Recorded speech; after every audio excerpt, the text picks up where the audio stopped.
It's the Real Anglers Podcast with community Kevin Brannon, brought to you by AFTCO Fishing Apparel and Tackle, designed to perform. Channel Islands Sport Fishing, offering deep-sea fishing on quality sport fishing charter boats, and more. Costa Sunglasses. Discover life's greatest adventures with Costa. See what's out there. Daiwa. If you want innovation and quality in your fishing products, Daiwa has what you need. Promar and Ahi USA. Premium fishing products and accessories with concepts developed by passionate anglers. Eagle Claw. American ingenuity and craftsmanship since 1925. Mudhole, the world's largest inventory of rod building and tackle crafting components from the best brands. Mossy Oak. From hot days in the water to sweltering afternoons in the woods, we've got you covered. Outfit your obsession. Special thanks to Subaru of Ventura and the Latino Business Expo. And now, here's your host, Community Kevin Brannon.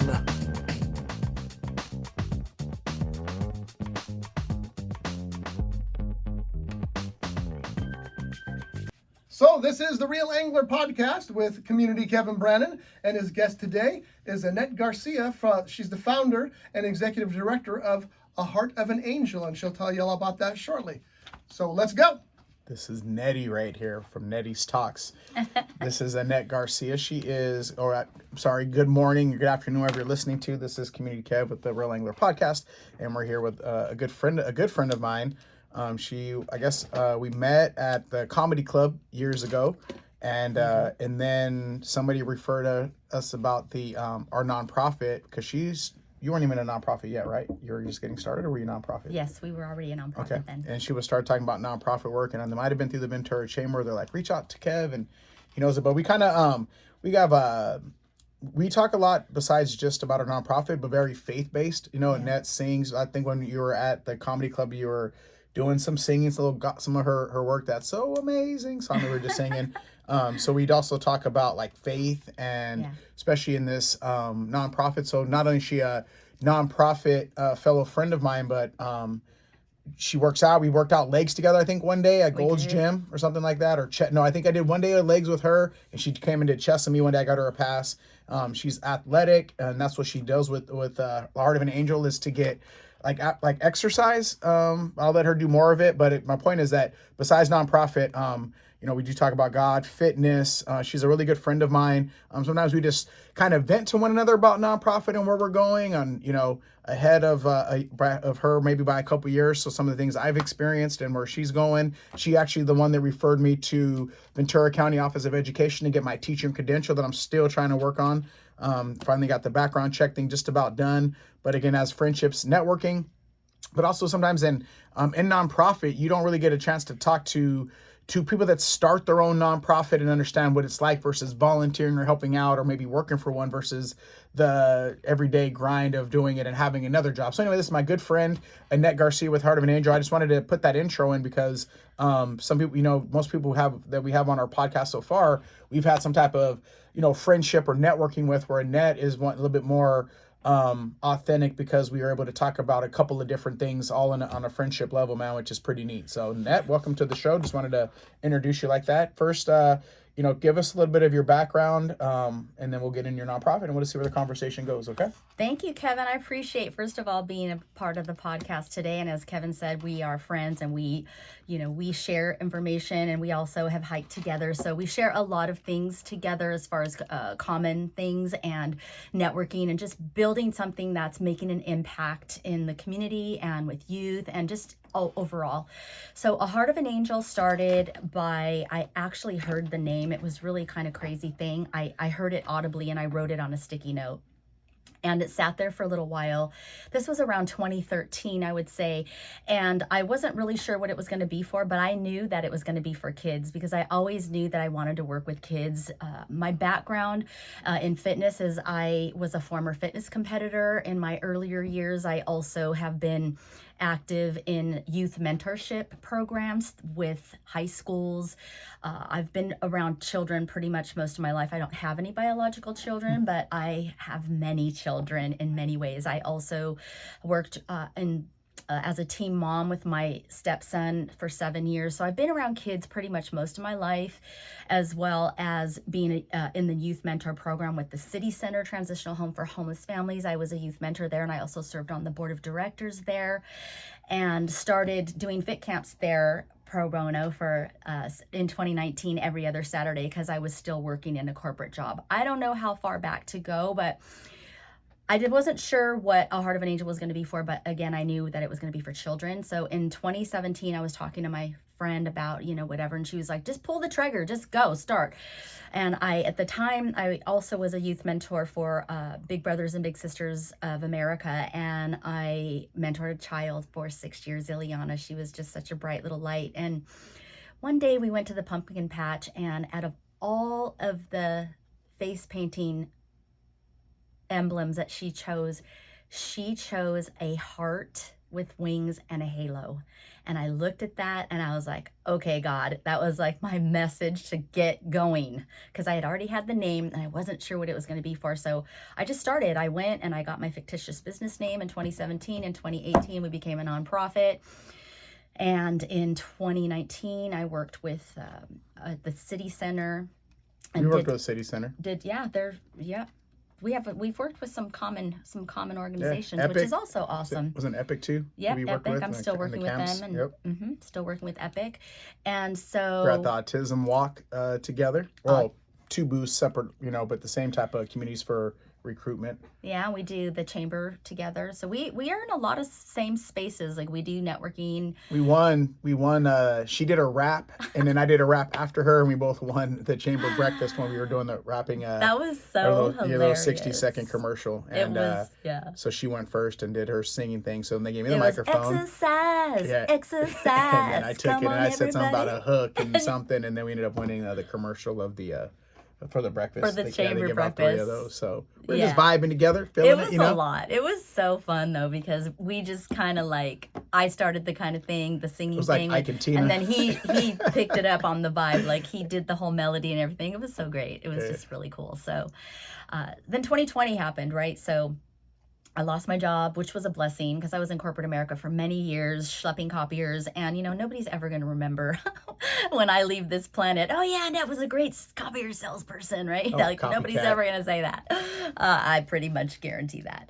But in any case, so 2020 happened, and I saw all of these things happening with, kids were getting pulled out of school, just the whole lockdown thing. And I literally went guerrilla warfare. Is that a right way to say guerrilla? That's guerrilla? How you feel, man. I went guerrilla, man. I'd be like, uh-oh. Working on and that. I made some flyers, because somebody made me a flyer for the City Center to pass out, and she left a space in there where I can change the date, so I could keep letting them know. So I just grabbed that and I was like, fit camp, this time, text for limited space. So I just went there to the parks, to Arroyo Verde, and I went to Kellogg Park, and I got some hula hoops, and I was like, social distancing, and I had to write this whole thing for the city and tell them how we were going to do it. Did you do that? Safe. Yeah. Oh man, we just kind of went all in. We didn't really ask anybody for nothing on our side. We just started showing up at the pier. I used to think, I'll keep that thought. But I remember I used to think that, right? Like, if they ever were to sweat me about what we do, it's like, hey, I'm just giving the stuff away for free, to try to keep. We have liability and all that, but when I first got started, and the reason I'm telling you guys that is, if you listen to her part of her story, or where, she thought about it, knew they needed the need, and then she just got started. Yeah, just right. Went. You didn't have a website or anything yet, right? You didn't have all this professional stuff. You didn't have all the resources that you probably wish you've had, but you knew that there was a need and that you had a talent, and that's what you did, right? Versus me, where again I still showed up at the pier and was like, dang, is the city ever gonna come book me? And then now they're giving an award for Hero of the Year. But the point to this part of what I'm jumping in on is just that sometimes, man, you just got to move forward. Just pull the trigger, like she said. Whatever resources you got, don't stand on the sideline too long, man. Just grab your 5 hula hoops or your 7 fishing poles we started with, and go ahead. Right? Yeah. All right, so keep going. Yeah, it's the pandemic. So the pandemic, I do want to say, this is a little bit of backtrack, but it's an important part of this, is that how I said I wasn't sure what A Heart of an Angel was going to be for, but my friend's son and daughter, every time I go to their house, we have a rule, like, no pad, no screens when he would come stay at my house and whatever. And I would take him hiking when he was like 2 years old, like little guy. So him and his sister, they're 3 years apart. But every time Auntie Net comes over, they knew we going outside. So I would set up obstacle courses in the backyard, like just out of random stuff, right? Random stuff. Go ahead. Random. So I could jump in. Random stuff. So then one day I came over and, you know, we would run around the neighborhood too, and we would just be like parkour and jumping on walls and just whatever. And they were little, you know, they were so adorable. Annette. Right? Little kids. So one day when one visit, I came over and he was like, Evan's his name. I call him Bug. And I said, he goes, Auntie Net, we're going to the park and you're going to ride Mama's bike. And he had this whole plan for us to go outside, which is so adorable because, you know, he's like 7 years old, right? And he's got this whole plan, what we're going to do because we're going outside. So we get to this park, this beautiful park in OC, and there's this obstacle course, you know, the tires and the bars, you know, like some kind of a training thing. So he and I we were running it and we did it like, you know, 10 or 12 times. Well, then I put it on Facebook Live. Mm-hmm. So when I saw it on Facebook Live, I knew what a Heart of an Angel was for. You know, it's funny that when I found this Oceans of Opportunity idea that we're doing, it was like, that's how I found it. It was like, oh, we have these ideas, but it was like this, I call it the moment where Finkel and Einhorn, you ever seen Ace Ventura Pet Detective? Yes. And the dog sits on top of the kit and he's like, Finkel is Einhorn. Like you see it right there, that moment where it just all comes together, mm-hmm. Right? And sometimes that's what it takes, is that little sign that we see, but something of that's interesting, right? You could have an idea, your vision, what it's going to sound like, what it's going to be like, you know, in your brain, and then there's like that eureka moment where you see it and be like, ta-da, kind of a moment. It was absolutely like that. And then so I was like, okay, Heart of an Angel is going to be spiritual and physical fitness for children, and mind, body, and spirit. Mind, body, spirit, whole child. And at the time I was also singing in a gospel group, so I was, you know, really, you know, worshiping all the time and singing and, you know, incorporating, you know, all kinds of different things in my, you know, in the program. And, you know, I never sat down and built the program like, you know, you and I were talking about, you know, just go. You have to just go and, mm-hmm. and really, it's really walking in faith, truly, Yigal. Like, it's really walking in faith, because I never sat down and planned my program. It really just came together. And, you know, I follow somebody, Trent Shelton, and he said something that spoke to my heart so dear, so true. And he said, you know, you're walking in your calling when you feel guided. Mm-hmm. And I've absolutely always felt guided in this mission to impact youth with the Heart of an Angel, because it came together as far as the program, the hiking, because I wanted to teach him about nature. And I mean, I used to take my stepson there when he was a little kid and my next door neighbor's kids, mm-hmm. and take him out to Arroyo Verde. So I wanted to teach him about hiking and nature and get him off their screens. You know, I had this situation with my stepson. This is years before A Heart of an Angel, and he was playing video games, and he loved playing them. And I knew, you know, he had Asperger's, and so this was something that he was really good at. So I understood like why he really loved to play it, because he was always in trouble at school, but this was something that he was really good at, right? And he loved it. So, but one day he like wet himself, like he didn't go to the bathroom because, mm-hmm. he didn't want to stop playing, and it freaked me out. Like, I gotta jump in on the screen thing real quick. How did you find Heart of an Angel? What made you want to do it? Like, what was the standout moment? Where were you using? No, I'm not against. I'm just wondering, Facebook Live. She had her screen out. She was filming, so it's a tool as well. So absolutely. Hey, listen, I'm not here to. Just had to throw that in there, right? That I'm not bashing. I think everything is in moderation is good. I'm just saying that the experience watching that happen, like I didn't know anything about that. I grew up outside all the time.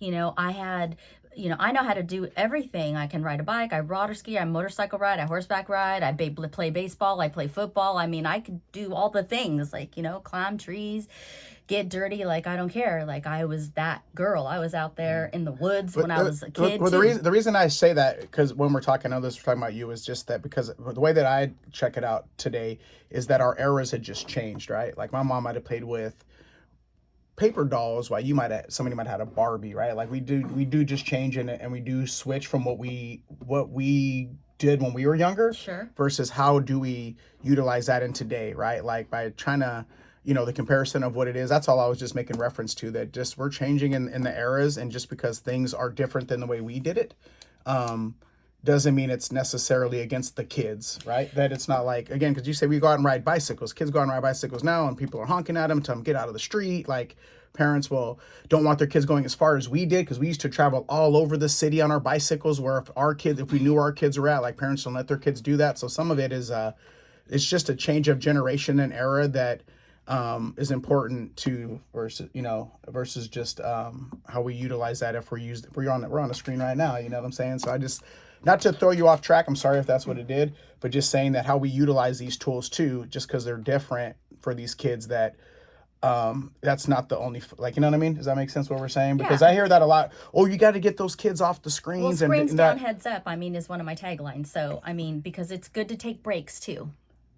It's good to take breaks for us too, for me as an adult. Like I probably spend too much time on my screen sometimes, where I could be getting stuff done. I guess this is where my part, again, that's why me and her have these conversations, right? Yeah. Because sometimes people just jump in, the children, like that's the model for you to push it on. And I guess, again, just for my observation and the way that I do it, right? Like, I just know that today's modern day technology, to get through to these kids, you might need to be on the screen so that they could see what you're doing. You could share you across the nation teaching kids about exercise all over the place, because of you're going to reach them on this device. So, you know, there's great benefits to it as well, as there is of just the alternative, right? Like I could watch a bodybuilding YouTube video before I go to the gym to get me pumped up on the workout I'm going to do that day. So I guess I'm just playing the advocate of some of these, just with these youth, and that's what they're doing, is still. But that kind of screen use, though, is different than a mindless video game. Yes, where the problem lies. But see what I mean? But when we call it mindless, then you're telling the kid you're wasting your time, like it's mindless. But again, when you're saying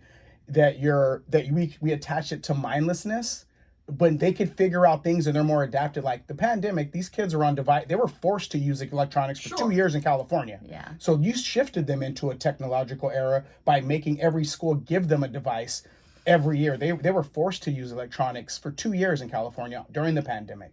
So they're already learning technological. When you need something like, hey, Kevin Jr., can you show me how to use my device? All I'm saying is the way that we look at it, that they're considered wasting their time, that we're not turning into our grandpa that said, if you bring a TV home, that thing's going to rot your brain.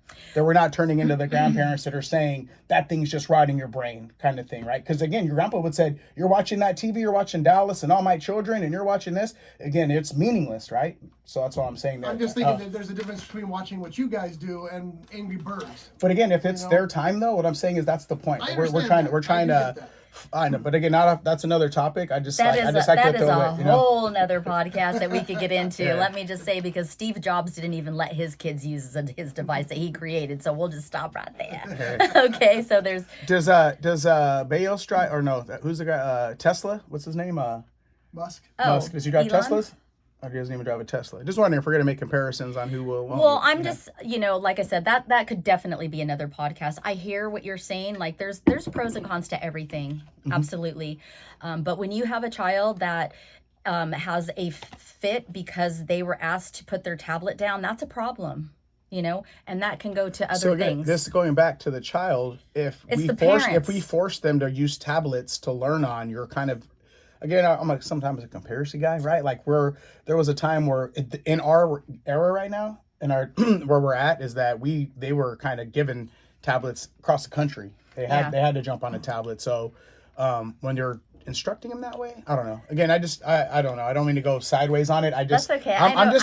You know why I think it is for and you're a filmmaker too. No, but the reason is because of the fact that I think sometimes they attach it to how to like the youth. In a different in the way the metaphor that they use about how demonizing it is, but mom is still got the Snapchat and she's doing it right. Like it's always this save the children campaign slogan where we know in fitness everybody should be working out. That's right. How many people are obese at a certain age and they occupy their time, right? I came from the gym but what I'm saying, right? But you could blame that. I guess you could label it across society. Society uses these devices. Absolutely. Parents are on them. So when we go to the kids and getting them out of that, it's like, well, I go to the gym and I was a personal trainer, so I know how many 30-year-old people were occupying their time doing meaningless things and worrying about their Hey, let me just say fitness. That I had a mom ask me if I taught about nutrition, and she was overweight quite a bit, about our program, Heart of an Angel Outdoor Kids Fitness, right? And so I looked at her and I said, that starts at home. But do you? Because I can teach the kids about fitness, but if mom is not teaching nutrition at home. But does she know nutrition? That's not what the question was. She asked me if I would teach her child about nutrition in my program. Okay. And I said, nutrition starts at home. I would be happy to help you learn about it so that you can implement it. How would you say she looked? Did she look like she healthy? I already said she was very overweight. Right. So so you could see just by the visual that obviously mom's not. I could. Right. So my point to that is, because trip out on this, right? Well, something that me and you talk about. I say we're a family engagement program now. Absolutely. I don't say we're a kid fishing program any longer, because then you can diversify your portfolio and work within the community and work with their families. Have you thought of that? Doing a family versus again just strategizing on the children. If you know that this is a need throughout the community versus again it's just the focus on the children. Have you? Yes, I have thought about that. In fact, I have that on my vision for family engagement. And I also have had parents come with us on our hikes with Arroyo Verde and joined us in our obstacle courses at Kellogg Park. And you know what's really awesome about it? I want to say this, especially this message is going out to all y'all parents out there, is our kids want our time. They want us. Here's a prime example. You can be out in the pool with your kids, right? And you're hanging out and maybe you're just, getting a little suntan or whatever. How many times does your child say, come in, mom, come in, dad, come in. When are you coming in? When are you coming in? When are you coming in? And they have all kinds of toys. They have 55 toys laying around, but they want your time. They want you. They want to be seen. They want to be heard. They want to be acknowledged. And there's a window of time, because then they start getting, into their teenage life, and then they start wanting to be with their friends. But again, doesn't that seem like society though? Again, when you're little, you're yelling at your mom. My mom's like, I'm changing my name. I don't want to be mom no more. I'm saying mommy. I'm saying facts and observation on what I've dealt with. This is what I mean by society thing, right? It's just the way, again, we did that with our parents. We want your parents' time. And the reason I'm telling you that we're having this great conversation is because I'm not somebody that's coming to you just as a host. I deal with families just as often as you do, and the parents, right? Yeah. So to see that if the parent isn't doing it because they don't know how to, then they can't show their kid at home. If you don't know how to eat healthy, how are you going to teach your kid to eat healthy? I'm totally. You're passed down the recipe, but I agree that. That's what I mean. Like, so totally to showcase that it's a need, because if you and the reason I say that, if we're a nonprofit and we say we're a community-based program, you could get your reach further and maybe more support and resources to back you up. If when we expanded it to family engagement educational programming versus we just take the kids fishing. When we just focus on it's the kids, I think that what you're doing is so great that you can expand it, knowing that you see the other needs from that are at the home. Again, we're talking about financial development here. If parents have been middle class all the time, how are they going to teach your kid to be rich? They don't know how to do that at home. So I know this is different what you're saying. All I'm saying is that as we're moving forward in this, no, for real, just something to maybe to ponder and think about, just so we're always like the kids, is that some of the people, especially in our area, that it starts at home, but home doesn't know it either. And that's what we teach. I am not disagreeing with that at all. How many adults know that you can go hiking in Newberry Park? Or how many adults know that you can get to the Channel Islands, right? So we use it as a means to get to them, but there's a way to showcase. That's why we do it that way, so that we're not isolating the children and doing it, that we're just saying it. I just think that and I'm not saying it's on your vision board or not, that you're the brand and what you're building, you can really be impactful through generations, man. What you're doing is a family engagement program type, and I'm not giving you my outline. I'm just being realistic on the facts of why the home might be like this, because this starts, I absolutely agree with that. I mean, if you have a parent that doesn't, here's the thing. I'm also a certified personal trainer. Yes, she is. And one of the things that you learn about when you get your certification is that there's different kinds of clients. You have the willing and unable, the able and unwilling, and all of these different styles. Like the person that really wants to work out, but they just don't know what to do. So they go to the gym and they get overwhelmed and they stop, because they're overwhelmed. So there's all these different classes, if you will, classifications. We need to do a podcast on this one. But we could do all kinds of podcasts. We could do all kinds of topics. But as far as the program, A Heart of an Angel, what it is A Heart of an Angel is an outdoor fitness program for kids. But it's not just, it's play-based, it's strength-based. Every component that has to do with fitness is that we engage with the children's strength, agility, Confidence, probably. Confident, but the result is they build confidence. They are brave. You know, we've taught many kids they've climbed trees for the first time. You know, climbing trees engages problem solving. Courage. I had a child tell me one day, "Oh, Miss Annette, my homeschool teacher came and asked me what I'm doing for physical fitness." She had her little New York accent. Mm-hmm. She was so cute. She goes, "And I told her I get courage." It was so sweet. So I'm holding my mouth shut because the problem is the sissifying, man. Get out of that tree. Don't climb those monkey bars. Hey, man. Stop. So there's a preventative method in place where the helicopter, Mom, so why you can't climb a tree. You can't climb a brick wall. Dads are like, hey, you fall off the brick wall, let them happen. So that's what I mean, like, why have it? Because our teachers are like, don't throw the dodgeball no more. Let's get rid of the monkey bars. Let's get rid of the merry-go-round. So again, see how things are different when we were kids? Well, let me tell you something. Hey, you got sanitizer for everything. You sneeze, sanitizer. Come here. Let me get. At our kid days, I'm like, man, I tell them, get dirty. That sanitizer is you're gonna wipe it on your hands, and you're gonna grab a piece of bait, and it's gonna deter the fish because it smells like hand sanitizer and alcohol, and it doesn't smell like anchovy or squid any longer. But there they are running around the pier with baby wipes and sanitizer. So that's what I mean. When I'm going back to the further point of, it's not that they don't climb trees like we did. Again, the at home, there's just a base right now of the helicopteriness that hampers some of it too, right? Stop telling your kids, be careful, you're going to fall, you're going to get hurt. And guess what? This is what I tell my kids. Tell me. I'm going to tell you right now. This is what I tell the kids. Do you say it loud so the parents can hear? I say the things loud so parents can hear it. Okay. That's why I like the family. That same little girl told me she loves coming because she can get dirty. Okay. Right. Here's what I tell the kids. At a Heart of an Angel Day camp, before we get on the trails first, I give them an education about the critters, the snakes, and I give them, a plan of if they do see a snake, they stop and take a big step back. But I let them know that they may see things out there because we're in nature. But then I tell them, a heart of an angel, hey, you might fall, you might get a scrape, you might get a bump, you might even bleed, but that's part of the adventure. Right. And you just get back up, dust yourself off, and keep going. So here's Kev, that's what I mean about the phones. I'm hiking, right? Listening to my music, right? And I see a snake.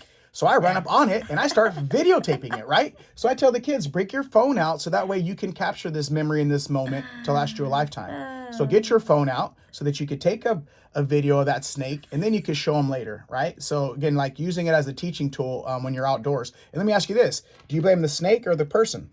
For what's the... Let's say you get bit by a snake. Did you get too close? Is it the snake's fault he was defending himself? Or is it the again, I'm just asking, right? Because that's what I mean when it comes to the parents, right? Other people. Because we teach responsibility. You're responsible for watching where your feet go. The snake didn't the snakes don't come on, they're not attack snakes. You put yourself in a vulnerable situation, getting too close, being careless, and that's what happened. If you ran downhill on the rocks and you ate it like my son did and he was screaming for bloody help, I told you quit running. And now you gotta walk it off, right? So there's but versus, no, don't stop, quit it, don't touch. And again, working in my industry, when we utilize kids, then the kids can see that you could cut bait and you could do these things, but sometimes the parents are already hampering, they're already suppressing what I'm trying to teach because they're already hovering over them saying, and that's why we say that's why I changed the name to this is hands-on. We're not here to do it all for you. So, but again, I guess I'm going back to the parenting part. Yes. Is that that's where some of the thing is again versus again, just the device, right? And the phones and what's going on. It's a disconnect because they're hovered over and we're so protective of them that we're not letting them break an arm or get a splinter something, It's really to a fault. I mean, I've literally pulled up my leggings and showed the kids the scars on my legs because I got scars. I've fallen and I've scraped and bumped and bruised and bled and cracked my head open. That's just part of the adventure. And that's how I deliver it to the children. And they're for it. I've seen her videos and I watch them, right? Oh, thank you. I love them too. Hey, please believe that everything that is being impacted or sown upon those children, it's reciprocal. It's a symbiotic relationship. They fill my heart so much. Hey, people are like, Kev, those kids need you. I'm like, I need those kids too. Hey, I'm telling you. It makes me develop my character. Absolutely. I've learned to cut back on my cursing. Yeah. The jokes that I might make because I'm a fool, right? So, and to show up, right? Yeah, to show up and give them my best too. So as much as they tell me that they need me. Yeah. People, all those kids knew what you're doing. I've been confessing more. And I think God revealed that to me. But then the last couple months, it was like, I need them just as much as they need me. It keeps me sharp, teaching. It keeps me professional. It helps me elevate my game. Now that I know if I get stopped at the grocery store, hey, that's Kev, the guy that you, even parents, man, for where I grew up, like people staring at me. I'm like, you know, we're from the north. Like, do I know you, partner? What's up? What's happening? This is about a 30-minute stare down, 30 seconds.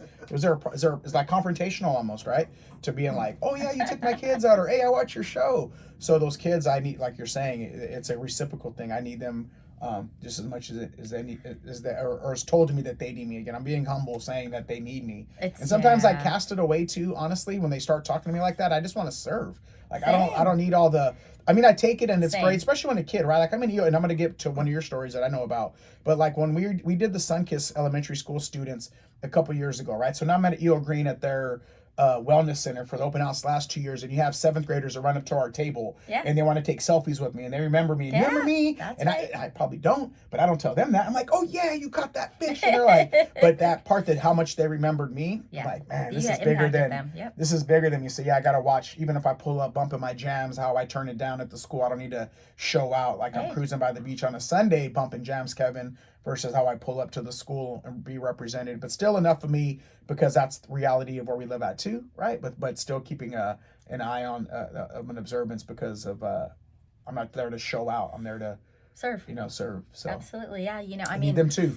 Because if somebody tries to correct me overall, I'm defensive. You ain't correct. I'm growing. I'm apologetic. Well, you know, we're all learning but and growing. I'm doing it. But yeah, but it's not who everybody's opinion doesn't matter to me. But these students and these kids, and their opinion of me matters more than what some grown adult thinks what I need to be doing is different, you know, depending on who the person is that's giving it to me. So again, I do point it just back is I do need it because I understand what it is, and I'd rather be authentic with it. And be like, yeah, this is authentic how you need to conduct yourself, Kev. You know, you really just don't know who's watching you. Like absolutely, like what we're talking about with screens and social media and things like that. It's a tool. Like the things that I put up about A Heart of an Angel, like I have no idea. And then I'll go to some event and then I'll have like 10 people come up to me and say, oh, I really love the work you're doing with the kids. It's awesome. And I'm like, oh, hi, who are you? You know, so thank the device. So, right. I mean, so there, I just want to say there's our pros and cons, and that's another, just like fire, and right? that's another conversation. That's a fire. That candle though, it's burning back another there. Podcast. No, because that fire right there, we had a group that came in and we got their picture. They were called, what is it? There's the boys are called Trail Life, and the girls are, it's like Scouts but Christian style. Oh, I'm not sure. And anyhow, they have their picture. I'll probably go grab it because I don't know. But their dad, we heard talking about it on a basis that fire could burn your house down, but you have to warm up your eggs, right? Like you got to cook with it. Yeah. Water, you need it to shower and do your dishes and drink, but you could drown in it. So just like anything, that's where I think it comes down to people's choices and decision making versus the device. Again, it's like blaming the snake that bit you. Yeah. It's the snake's fault. You know, if you start picking the phone and you start utilizing that, then we're given a crutch or an excuse. Versus again, it's not the device's fault. It's how you spend your time. Like if I'm watching YouTube videos about weightlifting, then then that's acceptable time. But if I want to unplug and watch something for an hour or two because I'm working all the time, why can't I watch something for an hour and waste an hour of my time, right? Does every hour got to be productive? And as entrepreneurs, we get like that. We want to stay busy all the time. We forget that God said rest on the Sabbath day. And if resting for me is watching TikTok for an hour, that's my time to choose to what I get to use. So anyway, using the film, I don't know how I got to that. But no, the dad was just saying that's what he was explaining to him, that anything could be an accessibility, right? It could be women, drugs, alcohol. Some people could have a beer after work. Everything in moderation. And some person, right? So truly, absolutely. And what you're consuming in your content. Now, going back to the story, I know that you had a niece or something, right? That you used to train with. Oh yeah. Ended up competing. Talk about that? Did that play into you maybe a confidence that, you know, your methodology of being impactful and watching somebody kind of like a disciple? We'll use that term. How's that? Since we're the Christ thing, right? Your little Nettie disciple, your niece that was sending you pictures of you. Janae, my little light. So Janae, she has a YouTube. She has an Instagram. She's a golden era princess. She's just obsessed with the 90s and the competitions, and she found some videos of me that I didn't even know existed out there from when I used to compete. But when she was small, like her brother, because her brother's Bug, Evan, the one that I did the obstacle course with, that's her little brother. So I've always, anytime I've ever come over, I'm, usually in workout clothes, and I'd be like, Janae, do you want to go for a hike? Janae, I always would invite her when she was little, right? So one day, random out of the blue, she sent me this video. She was on her bike. She's like, Auntie Nett, you were right. I just want you to know that I've been spending a lot of time outside in nature. And she was really like impacted by all of those times that I invited her, and she got it. She got how she felt getting outside and getting in nature and the endorphins and just all that natural dopamine thing. Well, then she got further and she started getting interested in fitness. And this girl started following all the people I was following when I was competing. So she came over one day and who's your favorite? Rachel. Or you're a Corey Iverson? Rachel McLeish was the first person that I saw that was, she was feminine yet muscular, and she was beautiful. So she was still very, very feminine looking. She wasn't like, and I met Arnold Schwarzenegger when I was 9 years old. We gotta, So we'll do hold another, no, I was gonna say, we gotta come back into a fitness podcast. Yeah, We yeah. talk about that versus nonprofit and what we're doing. So- We'll get into the fitness one, but go ahead, just go ahead. So the story is that she still, to this day, she met somebody that Monica Brandt, who I have a picture with at a fitness competition, that she took pictures of all my fitness competition pictures, and she always sends me messages, Auntie Net, you're my #1 inspo always in fitness. So you really just never know who you're going to impact truly. And she is 22, 23 now, and she's totally into fitness. And so I made an impact on her in her life and fitness, and she's exercising and she's into it, But did they give you like, I don't like to use the term, they didn't give you validation, but it just kind of was like, again, so you got the picture, right, of what Heart of an Angel, them playing outside, right? And then you get a testimonial back of somebody that you're impactful to, kind of just enough assurance to be like, yeah, I think, like this is what I should be doing. Like, did any of that? Because I know when you would talk to me about it, you were like thrilled.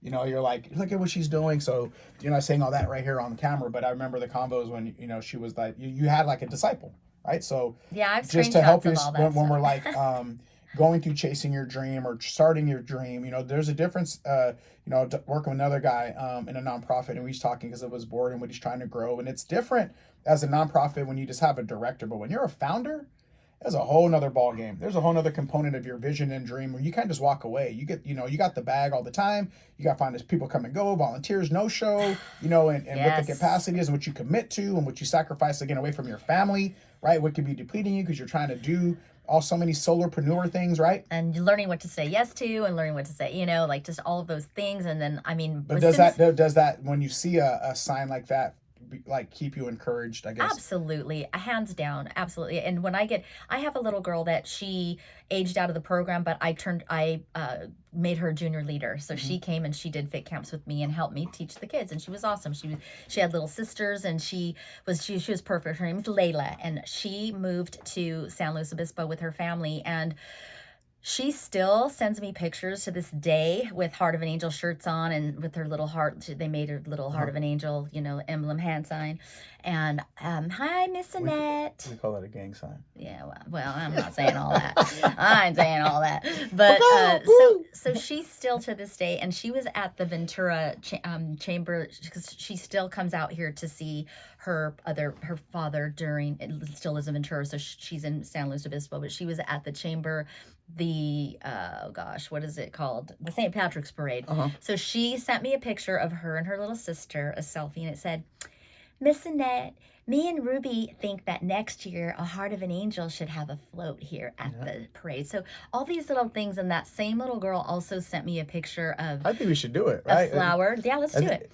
And a flower with a heart on it, because one of the things I share with the children when we're out in nature is we recognize the heart-shaped leaves and the heart shapes all in nature. And I tell them that it's not an accident that love is a symbol of is hearts, right? Love. I said it's a reminder that we're loved. It's a reminder that God loves you. So she sent me this picture. Our little napkin up there where it says spread love. I kept that one from one of the things, and there was a couple other hearts that people give out. There's another guy. I know I have a little pin. It's at my house, and that's just a thing. And we talk about religion or Jesus thing, and when we talk about it, man, it's just to serve from the heart, right? Yeah, that's what the Lord really. It's not all the complication of doctrine and knowing all the scripture and where to find it real fast and knowing it all by heart and all that is cool, but He makes it pretty simple, man. Is just to love, man. Absolutely. Well, those are just confirmations. There's so many. I mean, there's not enough time to. I told my friend last night I haven't spoken to in a while. I said I could talk to you for a week straight on stories with the children, and those are just a couple. That little girl has still been impacted, and she saw a flower in it had a heart in it, and she thought of what she learned, planting seeds. You're discipling, I'm man. planting seeds all around, some plant, some sow, some water, but only God gives the increase. So, I just am out there planting seeds, teaching kids about gratitude. And when you sit in a circle with 4, 5, and up to 10-year-old kids, and you hear their hearts on what they're thankful for, it's an amazing thing to hear them say what they're thankful for. And when they say that they're thankful for me, and they're thankful for Fit Camp, and that they are thankful that I'm their teacher. I mean, you guys, that's just confirmation. I'm thankful you're my friend. I'm thankful you're my friend too. But it's just all so many, awesome things and confirmations, and really impacting the lives of these young kids, and their parents too. I had a parent send me a text message. She says, this is the first time my daughter has liked a camp that I've signed her up for. She always wants to come home, and I've watched her grow beautifully, and strength and confidence. I mean, this little girl cried when she left. Confidence. Told you. Cried, this girl. Just so many stories. And I had a mom. We're also teaching at Carpinteria Unified School District. You too? Thank you, Melissa. You too? Miss Trammell. So that's another story at Kellogg Park. When I first started teaching over there, I had one kid that was showing up, and I texted mom. I was like, hey, all of the other kids dropped out. It's just me and your son. And this was right in the middle of all of it when everybody was at home locked down. She goes, I don't care. We're going. We'll be there. Yeah. Right. So I was like, all right, well, I'll show up. So I showed up for that boy, and I taught him. I just gave him a one-on-one thing, and I was teaching him about Fitness Anywhere and all these little things and gratitude. I just did the whole thing. That woman, oh my gosh, she told everybody on the west side, and she was sending my flyer to everybody. Testing, parent approved. I had kids at my class during COVID, like every week. It was packed over at Kellogg Park. Like I couldn't even make enough room on that small piece of grass, but we had one seed. One little seed, Showed up for one. She didn't need a whole park full. She just started with one. So she also asked me if I would do videos for the school, and I said no, I wouldn't. And I know we can agree and to disagree on that topic, but for me, I started a Heart of an Angel because I wanted to get kids to get screen breaks, to take screen breaks. So screens down, heads up, like I said, is one of our taglines. And she said, would you do a fitness video for the kids, for, the physical fitness part? And I said, no. She goes, well, why not? I said, because it's just, I started a Heart of an Angel because I wanted to get kids away from screens, and it would just goes against what, I started it. One of the reasons that I started. She goes, they'll pay you really good. I go, it's not about the money. It's just that I have to stay true to, what I'm teaching and why this came to me, right? So everybody's back at work. 2 years later, I get an email from her. She's like, we want a Heart of an Angel at the school. I didn't know that she was there. So you just never know. Like, I showed up for that. I showed up for that child. And I was happy to do it. And he's been at a couple of my events still. He actually came to Carpinteria Unified School District, and he assisted me with the kids. So talk about full circle. See, she's excited. That's two talk that she about has. two. She has a leader. What was the other girl that you made a leader? Yeah, Layla. And then you have this other one? That little boy came, and he taught the class with me. And yeah, it was awesome. What's the other ones that want to do the parade? Oh yeah, that's a I like it. She got a whole squad. She got a whole bunch of volunteers. You got a staff now. I'm like, I got future Heart of an Angel, future Heart of an Angel staff. But I think one of the most interesting things is a Heart of an Angel, right? The name, like I didn't know where it came from. It just came. So I'm going to share something with you that I really didn't get it, but it came to me one night. So my mother, this is a very personal thing, but my mother is Angel. Sorry, we had Paul Warden here when he got to his grandma's story. Here comes another one. All right, go. Go ahead. So Angel, my mother went by Angel, and my mother was a beautiful woman, but she also suffered with mental health, which lended her eventually to self-medicating with alcohol, and she eventually became chronically homeless. And so my father raised me, and my dad was awesome and all that, but my mother went by Angel, like I said, and my mother was an advocate for the unborn. She was an advocate for homeless. She used to handwrite flyers and pass out flyers to people out in the streets. But the last 2 years of my life, I got to know her, and I spent a lot of time with her, and I was able to get my former husband and I got her a trailer and got her off the streets. And it was such a relief because even though she didn't raise me, like I always worried about her. But my mom, her heart, she was so compassionate and so empathetic. And like, she just had a beautiful spirit like that. She really cared for people. She struggled with her mental health, but she really loved me, and she never felt like she deserved me, but anytime she would come around me, like, she was just so grateful for the time. And it was, I'm super grateful that I spent all that time with her the last 2 years of my life, because I really got to know her. I got to know her dreams, how she met my dad, like all the things. So one night it occurred to me that a heart of an angel is, I have my mother's heart, empathetic, compassionate, a heart of an angel, right? And the child that's healing is me. So I told my friend about this, like my best friend, my day one, that used to like kind of go out and help me find my mom when she was out there, because, you know, I always kind of knew where she was, basically vicinity. And I told her, I was like, oh, heart of an angel, you know, just realize that it's about my mom, you know, my mom. And this, I told her the story that I just told you. And she's like, oh yeah, I always knew that as soon as I saw the name. That's pretty Isn't cool. that funny? I wish my mom would be able to see it, but you know. She's watching. The night before my mom passed away, I asked her if she wanted prayer, and she said yes. She said she wanted prayer for spiritual and physical healing on our family. And it's not a coincidence that a heart of an angel is spiritual and physical fitness for kids. I mean, there's so many things I can go on and on, but that's another podcast. Yeah, we're speaking my language. Just a beautiful, you know, we all have a story, but what we do with it is key, you know, truly. And I'm a lot like my mom, even though she didn't raise me. And all of these kids, I just get to just sew and love on them and be compassionate and empathetic and listen to them and hear them. I mean, you know, I had a little boy leaving the school yesterday, and he was crying, and his dad was right there coming. And I was like, what's going on? And the other teacher said, oh, he wants his mom. You know, he wants his mom. And I don't know how I know this. I mean, it's just divine, but I leaned down and got into his eye level, and I looked in his eyes, and I said, Max, you're okay. And I touched his back. I said, it's okay. You're going to see your mommy soon. And he said, I'm okay. And I said, yeah, you're okay. He goes, I'm okay. And he stopped crying. And the teacher looked at me, and he was like, and then we got to the gate, and his dad, you know, received him, and he kind of started crying again. And I said, Max, you're okay. He said, I'm okay. And he stopped crying, and his dad looked at me too, kind of a little puzzled.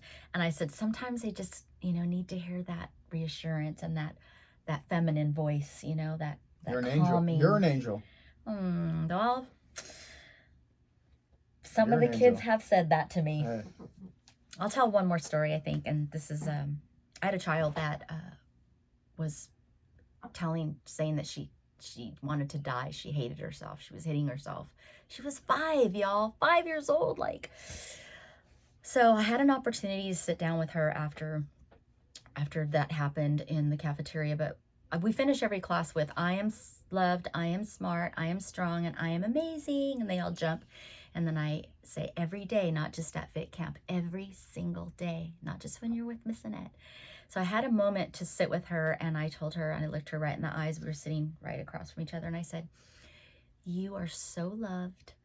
You are so smart. You are so strong, and you are so amazing. All those things that Miss Annette tells you. So I said, you are all of those things every day, because that's how God created you. And that little baby put her arms around me and whispered in my ear and said, Miss Annette, you're my angel. My gosh. I need a tissue. How you ain't crying on our electronics right now? Those are like some tear jerkers right there. And I saw her yesterday. She still comes. So I had the kindergartners their whole kindergarten career last year, and they still every day come, Miss Annette, when do we get to come to Fit Camp? I had a couple kids join my gratitude circle. You know, I have a gratitude circle at every.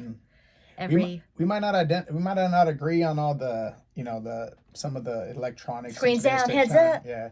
But as far as how we serve, our similar stories of our moms, moms going through mental health and how we grew up and stuff like that is why we're discipling others. But like, you know, empathy, compassion. I don't want to. This is your moment, so I don't want to give too many of my stories. But it definitely is resonating with why I do what I do. Yeah. From the caring heart of understanding and empathy of seeing people in the streets and knowing what that must feel like and see it, and just humanizing people too. You know. Yeah. Even if they're little kids, they're still little humans. You know, or an adult or somebody going through a hardship, man. To give them that, like, and again, as you said the parents want. Or the kids at the pool want time. And if you just spend some time encouraging somebody, give them your authentic time. Yep. You know, again, if I give somebody a couple $2 in the street and people, and I've heard, oh, you give them money, you know what they're going to do with it. I just wanted to humanize them for a minute. I just wanted to look them in the eye. Don't look down. Don't scoff away. Don't look at them. How many times people might look at them and just, oh my God, look at that, or if I could just humanize them for just to bring it to them, the people listening, is that just by humanizing somebody and giving them your time and treating them a certain way for a short period of time could be, you don't know the last time they got that. Again, hugging people, right? Yeah. Imagine if you're on the streets and nobody's giving you a hug and somebody finally gives you a hug and you don't even know how to hug back or something, right? Like you haven't even had contact or touch with somebody. And that little brief moment that you can enlighten somebody. And that's what you do, Absolutely. I mean, before I came to this podcast, I prayed with a woman out in front of Vaughn's. She asked me how I was, and I said, I'm blessed. And she goes, oh, you're a believer? And I said, yeah, I'm a believer. She goes, oh, she told me some story, and she goes, or can you pray for me? And I was like, I prayed for her and, looked her in the eye and just, saw her, just saw her. I don't know who she is. I remember her name, though. Her name is Rachel. It's a biblical name. But in any case, sometimes just being seen. I had a teacher that does after school program yesterday, and she was kind of a little bit feeling down. And I said, I didn't even know what was going on, but I was like, hey, Miss Laney. And she was like, hey, Miss Annette, I love you. Just random, like hallways, passing the hallways. And then I saw her a little bit later, and she had told me some story. And she just said, let's hug it out. And sometimes we just, like you said, just be present, just stop for a minute, and even if it's a smile or a hello, we never know what's going on out there. And not to get off on another topic, but everybody's going through something, been through something, will go through something. And this is what I know for certain. It always works out one way or another. It may not look like how we want it to look, but we always get through. If you look back on your life, I know for me, if I look back on my life, I can tell you a bunch of stories about stuff where I thought this was never how am I going to get through? It always works out one way or another. And that's just the faith part of life, really having faith, because we never know what's going to be or what's going to happen. Even a Heart of an Angel, I didn't really know how it was going to evolve or transpire. Now, I'm on the west side, and we're a Heart of an Angel is very well known on the west side. We got invited to the art walk at the wall, where there's a beautiful mural that was done, and some of our kids' handprints are on that wall, on the west side, and working with the Housing Authority and the city of Ventura, and Epic Leadership and Childhood Matters, and really big advocates of mental health and youth and all that stuff. So it really does, and I know that's cliche, but take a village. But we all are doing our part, and at the end of the day, we're sowers. We're planting seeds. We're planting seeds, making an impact. And I don't have any biological children, but I have so many children, and a Heart of an Angel is really my legacy. Like, I hope that there be conversations where they remember things that they got taught and remembered how they felt when they were at a Heart of an Angels program, and how they learned things, and just the joy that they felt, and even just hearing their hearts and their gratitude and watching them, how they light up when they learn something, or how they light up when they can do something. It's just, we're planting seeds, and one day they're all going to be grown up, and hopefully one day talking about something that they learned and something that they're doing and the impact. And so I never started a Heart of an Angel to for the financial part of it. Like, everything was all donation based, and most of it's donation. Probably 90% of our kids that come through our program, when we do have a program at Arroyo Verde Park, are all scholarship. So I just love what I do. I'm grateful every day that I get to be with kids and work with kids. And when you walk through a school and you hear a bunch of kids going, Miss Annette, hey, Miss Annette, hi, Miss Annette. It's just, there's just, I don't know. You can't put a price on it. My nephew said it best. The children are my currency. I worked in corporate America, and I made a lot of money, even when I was selling those copiers. But no deal I ever closed ever gave me the feeling that I feel when I'm with the kids. Ever. There's no comparison. I'm fulfilled. My heart is full. My bank account's not full, but my heart's full, and there's no comparison. So one day when I leave this planet Earth, that, All right, Annette, we gotta close with that, okay? Yeah. It's already after the 50-minute mark. But you are a Heart of an Angel. Check it out online, Heart of an Angel.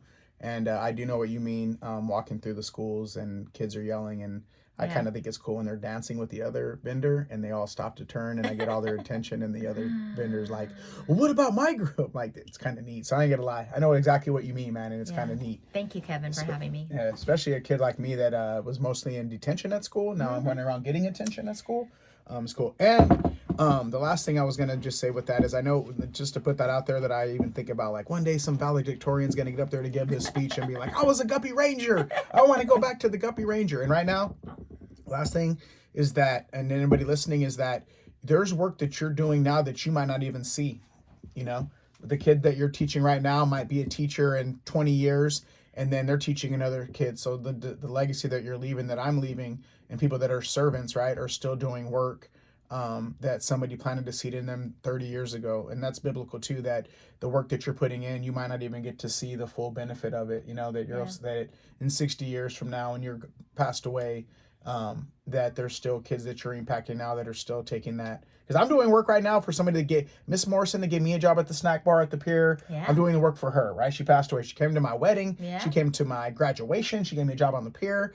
And so there's work that we're doing right now that we're not even going to see the fruit of that harvest. The fruit of the labor, the fruit of, And my 5th grade teacher is still my good friend, so yeah.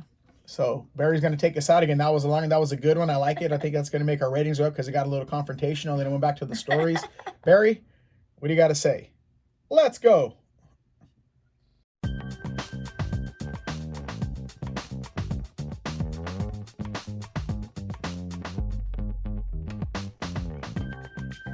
Brought to you by AFTCO Fishing Apparel and Tackle, designed to perform. Channel Islands Sport Fishing, offering deep-sea fishing on quality sport fishing charter boats, and more. Costa Sunglasses. Discover life's greatest adventures with Costa. See what's out there. Daiwa. If you want innovation and quality in your fishing products, Daiwa has what you need. Promar and Ahi USA. Premium fishing products and accessories with concepts developed by passionate anglers. Eagle Claw, American ingenuity and craftsmanship since 1925. Mudhole, the world's largest inventory of rod building and tackle crafting components from the best brands. Mossy Oak, from hot days in the water to sweltering afternoons in the woods, we've got you covered. Outfit your obsession. Special thanks to Subaru of Ventura and the Latino Business Expo. This has been a Rough Edge Studios production.